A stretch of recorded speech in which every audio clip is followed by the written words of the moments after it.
for sponsoring us. And yeah, so as you stated, most improved and disappointing teams heading into this year. Not to sound like a homer, but I do think that the Jackets have made certain moves that could help and definitely do seem improved. I think there's a lot of positive outlook with um, hiring Mike Babcock as the head coach. I know I believe he doesn't have any head coaching experience. If he does, it's not very much, if I remember. He Um, did coach the Detroit Red Wings probably for nearly a decade, last I remember, and he was previously the head coach at the Toronto Maple Leafs. So they have that experience that they oh have yeah, there. Similarly to John Tortorella, a hard coach that can push players and possibly motivate them.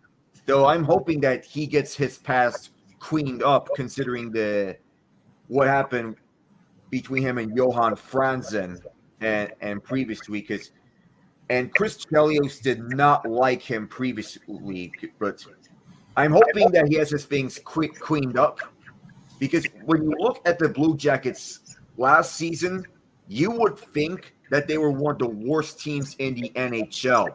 How I see it, they were one of the most unluckiest teams in the NHL. yeah.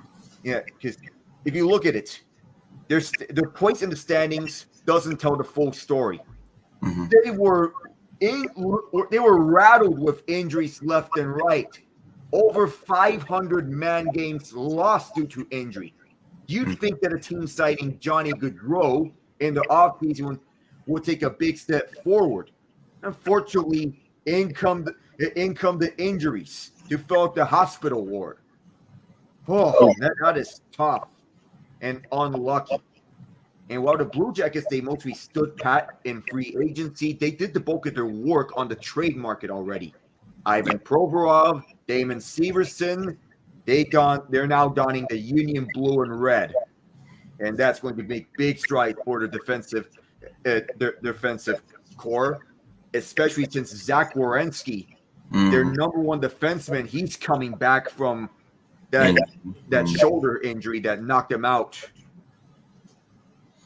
yeah, I was honestly there when it happened, and I was like, hope y'all come for the drinks because it ain't gonna be good this year. But yeah, I mean, I remember, like you said, last off season we signed Johnny Hockey, and it just felt like the stock for the Jackets were going up, and everything was heading in the right direction. And I even said, um, after they got Chinikov and Line the first go around, I even said this team is building towards winning a cup within the next 5 years. And I still believe that. You just have to stay healthy, and you can't lose all the guys that you lost like you did last year. For sure. And especially a big bounce back from Elvis Merzlikins, considering the year that he had last year. Rookie form Elvis Merzlikins, that was peak Elvis Merzlikins, back when he was at his best, and what we thought we would be seeing a high-end goaltending tandem between him and Jonas Corpusalo, who is now of Ottawa, by the way. And now to Columbus, they're looking to assemble for several playoff pushes right to the second round and beyond in the coming years, should this keep up. And Adam Fantilli being brought in, he and Kent Johnson have previously went to the University of Michigan. So I don't know how Blue Jackets fans feel about this, because it's Buckeye country over there. So maybe it's so and so, but if they are as advertised for the Blue Jackets, that I feel Columbus will grow to love them. Yeah, I mean, does it stink they donned the maize and blue? A little bit. It stings, but it is what it is. As long as they can produce, that's all that matters at the end of the day. For sure. And not to mention some other young talent around the roster. You mentioned Chenikov, Kirill Marchenko too, and Alex Texier is coming back. Yeah, I mean, overall, I think, the roster looks good. I think it's going to be an adjustment period. I would hope that the Jackets are definitely better this year than they were last year. But how much better would be the question at the end of the day, because of all the moves you've made, bringing in a new head coach, most likely meaning a new system, but who knows? And especially, let's consider the Eastern Conference is hyper competitive. Like, if you look around the East, you see like 13 teams are going to be competing for playoff spots. That's not hyperbole. Yes, it's like the Eastern Conference in the NHL is equivalent to what the West used to be like in the NBA. And I feel it still currently is right now. Oh, yeah. So it has the legitimate question sparking in my mind if the NHL should implement a play-in tournament much like the NBA did already. Which I feel I wouldn't blame them if they did, because it can accommodate for the issues in hyper competitive conferences. Mm-hmm. Yeah, I do think that is definitely, I mean, from basketball end, the more basketball, the better, I feel like. Some people don't like to play in. Some people love to play in. Some people just don't care. And I think that's the consensus of what you're going to get with anything. Yeah.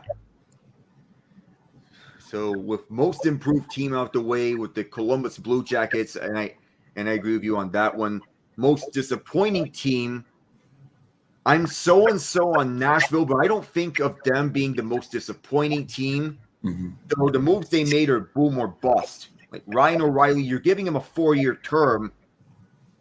It's to see if he can produce top line minutes, and they're banking on the belief. Nashville's banking on the belief that last year with St. Louis was a one-off.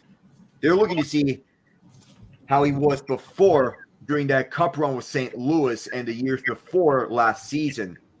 They're hoping that he returns to form to his Conn Smythe Trophy winning year, but not necessarily disappointing what Nashville's bringing. Luke Schenn, he's more of a late bloomer, and I mean extreme late bloomer, considering that he didn't rise to prominence until 2 seasons ago when he was Quinn Hughes' defensive partner. Now he'll be Roman Yossi's defensive partner on the top line, because before it seemed as if Luke Schenn was going to be off the map and right off the face of the NHL entirely after he was drafted in the top 5 selections, or top 10, if I can look back. That was way back in 2008. Now he's a top-line defensive defenseman for teams who need that. And that was the case with Vancouver, Toronto, and now Nashville. But I don't think of the Predators being the most disappointing team, per se. I feel I'm going to have to give that to the Los Angeles Kings. Because, yeah, I know they made the move to acquire Pierre-Luc Dubois. Mm-hmm. The thing is, they had the right idea in trading away some of their prospects to make a big name move. Mm-hmm. The problem is they traded for the wrong guy. This was meant for Connor Hellebuck, not Dubois. They have their center core pretty much almost set in stone with Anze Kopitar, Philip Deneau, maybe Quentin Byfield, but Byfield's mostly playing on the wing with Kopitar and Blake Lizotte. This was meant for Hellebuck. So, if you're trying to trade away all of Gabe Vilardi, Alex Iafallo, and Rasmus Kupari for a big name, this was better meant for Hellebuck, because they need to address the goaltending. It was near the bottom of the league last year before Jonas Korpisalo came in, and now Korpisalo's gone. And instead of him and a tandem of him and Phoenix Copley, they now have a 3-way tandem of Copley, old uh, old Cam Talbot and inconsistent David Riddick. Talbot, he had a down year in Ottawa, though it wasn't that long ago since he was putting up legit numbers with Minnesota. But I can't help to fathom about his year in Ottawa as if I don't know what to attribute it to rotten luck or if it's a sign of age. And Riddick, I'm just not so sure. I had the feeling that he was going to be the goalie of the future with the Calgary Flames back then, but it never really happened. Now then he went to Nashville where he face planted and gave up the backup goaltender role to Connor Ingram in the playoffs when Yusei Saros got knocked out for the season. And then Riddick goes to Winnipeg where he does okay in shelter minutes in relief of Hellebuck. But they got a goalie from Winnipeg. It's not supposed to be Riddick. That was just supposed to be Hellebuck. So, that in mind, I just don't know if I can trust the Kings enough to go on a deep run, which I feel I don't. Yeah, I think for the most part you're right on with Nashville and especially with the Kings. I mean, I don't see how you could just fumble away a trade like that and just get the wrong guy. I mean, you know who you're trading for or who you want. So make the moves you need to make and go get the guy that you want. Or if you ask me, it just makes it seem like you don't care about the organization. It seems very weird about acquiring Dubois. I'm not going to lie, he's a nice top six center who can produce on offense and can set up at the front of the net to get better chances going. Mm-hmm. The main problem is if you're looking for goaltending, you can't just magically turn back the clock and hope that prime Jonathan Quick comes back, because Quick is 37 now. He's a shell, and I mean a shell of what he once was. Just note this. He had a .876 save percentage last year with the Kings. And he was the fourth-string goalie with the Golden Knights when he came in there via Columbus in what was the Korpisalo and Vladislav Gavrikov trade. Mm-hmm. The Kings are a very, very puzzling team heading into next season. Yeah, I don't think it's going to be entertaining to watch the Kings, especially if they're getting blown out 3, 4, 5 to nothing almost constantly. I mean, I'm sure, the team has talent, but the team's not littered with talent and making strides to progress and get better like the Seattle Kraken, I feel like. And that's why they got Kevin Fiala in the last offseason to try and improve the offense on the team. And for the most part, they did improve that offense, though it came at the expense of their defense, which they emphasized on that with Gavrikov.